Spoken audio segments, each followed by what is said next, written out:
एक बार एक बिजनेसमैन शहर से गांव की ओर जाता है अपनी फैक्ट्री के लिए, जमीन देखने के लिए। जैसे ही वो गांव के नजदीक पहुंचता है तो उसे पता चलता है कि एक रास्ते के अंदर नदी है, उसको पार करनी है। अगर वो गाड़ी से नदी पार करे तो उसे घूम के आने में 8 घंटे लग जाते हैं, और नाव के अंदर बैठ के नदी पार करे तो सिर्फ 20 मिनट में। बिजनेसमैन को बहुत जल्दी थी, उन्होंने सोचा कि क्यों ना नाव में बैठ के ही 20 मिनट में नदी पार करके अपना काम कर ले, जमीन देख ले। तो उन्होंने नाव के अंदर बैठना ठीक सोचा। नाव के अंदर बैठने के बाद में पता चला कि नाव के अंदर उतनी जगह है कि एक आदमी बैठ सकता है और एक खुद नाविक। दोनों ही रास्ते में चलते चलते बातें करने लगते हैं। बिजनेसमैन नाविक को कहता है कि तुझे पता है तेरी नाव के अंदर कौन बैठा है? नाविक बोलता है साहब मुझे तो नहीं पता है। तो क्या मैं बहुत बड़ा बिजनेसमैन हूं, हर दूसरे दिन अखबार में फोटो आती है मेरी, और तुम अखबार नहीं पढ़ता? नाविक बोलता है साहब मैं तो अनपढ़ हूं, मुझे तो पढ़ना नहीं आता। मैं छोटा था तब मेरे पिताजी सल बचे थे, और उसके बाद में मैं तो नाव ही चला रहा हूं। कुछ बिजनेसमैन ने कहा तो आज के जमाने में पढ़ाई के सिवाय कुछ है ही नहीं, तू ही जिंदगी काट रहा है, जिंदगी जी नहीं रहा है असल में। तो नाविक सोचने लगा कि पढ़ाई के सिवाय इस संसार में कुछ है ही नहीं। धीरे धीरे टेंशन में आने लगा। उसके बाद में बिजनेसमैन ने बात की कि ये जो तू जमीन देख रहा है आगे, ये कल से मेरी हो जाएगी। मैं जमीन को खरीद लूंगा, तुम खरीद सकता है इस जमीन को?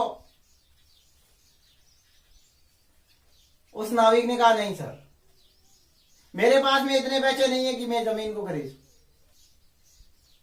बिजनेसमैन ने कह दिया कि तेरी उम्र तो मेरे से ज्यादा लग रही है, और मेरे पास में पैसे ज्यादा है, तेरे पास में पैसे ही नहीं है। और यहां पे मैं बहुत बड़ी फैक्ट्री खोलूंगा, उसके बाद में बहुत सारे लोग मेरे नीचे अंडर में काम करेंगे, और तू सिर्फ जिंदगी काट रहा है, जिंदगी जी नहीं रहा है। यह जिंदगी नहीं है। अब उस नाविक के टेंशन बढ़ती ही जा रही थी कि यह भी मेरे जैसा इंसान है, लेकिन ये इतना आगे कैसे बढ़ गया और मैं इतना पीछे कैसे रह गया। अगर मेरे पिताजी जिंदा होते तो मैं भी आज ऐसा आदमी बनता, लेकिन क्या करूं। यह सोचने लगा तो टेंशन में आ गया। टेंशन में हर आदमी का ध्यान भटक जाता है, और उनका भी नाव चलाने में ध्यान भटक गया, और नाव के अंदर पानी आना शुरू हो गया, और धीरे धीरे नाव डूबने लग गया था। जैसे ही नाविक पानी के अंदर छलांग लगाने वाला ही था, तो उन्होंने बिजनेसमैन से पूछ लिया कि साहब आपको तैरना तो आता ही होगा। बिजनेसमैन ने मना किया, नहीं नहीं मुझे तैरना नहीं आता। आप ऐसा क्यों पूछ रहे हो? तो मुस्कुरा के कहा नाविक ने कि साहब आपको तैरना ही नहीं आता तो ये जिंदगी किस काम की? जरूरी नहीं है कि हर आदमी सभी काम कर सकता है। अब नाविक हंसने लगा तो उच्च बिजनेसमैन ने कहा कि ऐसा क्यों है?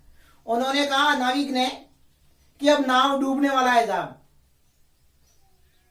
बिजनेसमैन ने हाथ जोड़ के प्रार्थना की नाविक से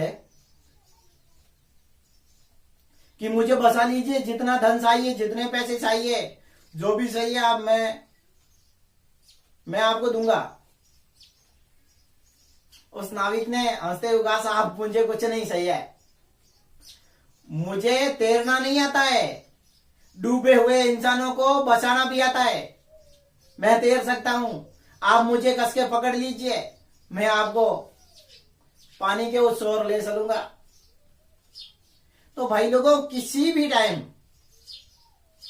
अगर आप सोच रहे हो कि यह आदमी यह नहीं कर सकता, वो काम भले ही वो नहीं कर सकता है, लेकिन वो ऐसे काम कर सकता है जिससे लोगों की जान भी बचा सकता है, तो भाई लोगों किसी की मजाक नहीं उड़ानी चाहिए, और मजाक उड़ाते समय 100 बार सोच लेना चाहिए कि कौन सा आदमी किस समय किस वक्त अपने काम आ जाए, पता नहीं चलता।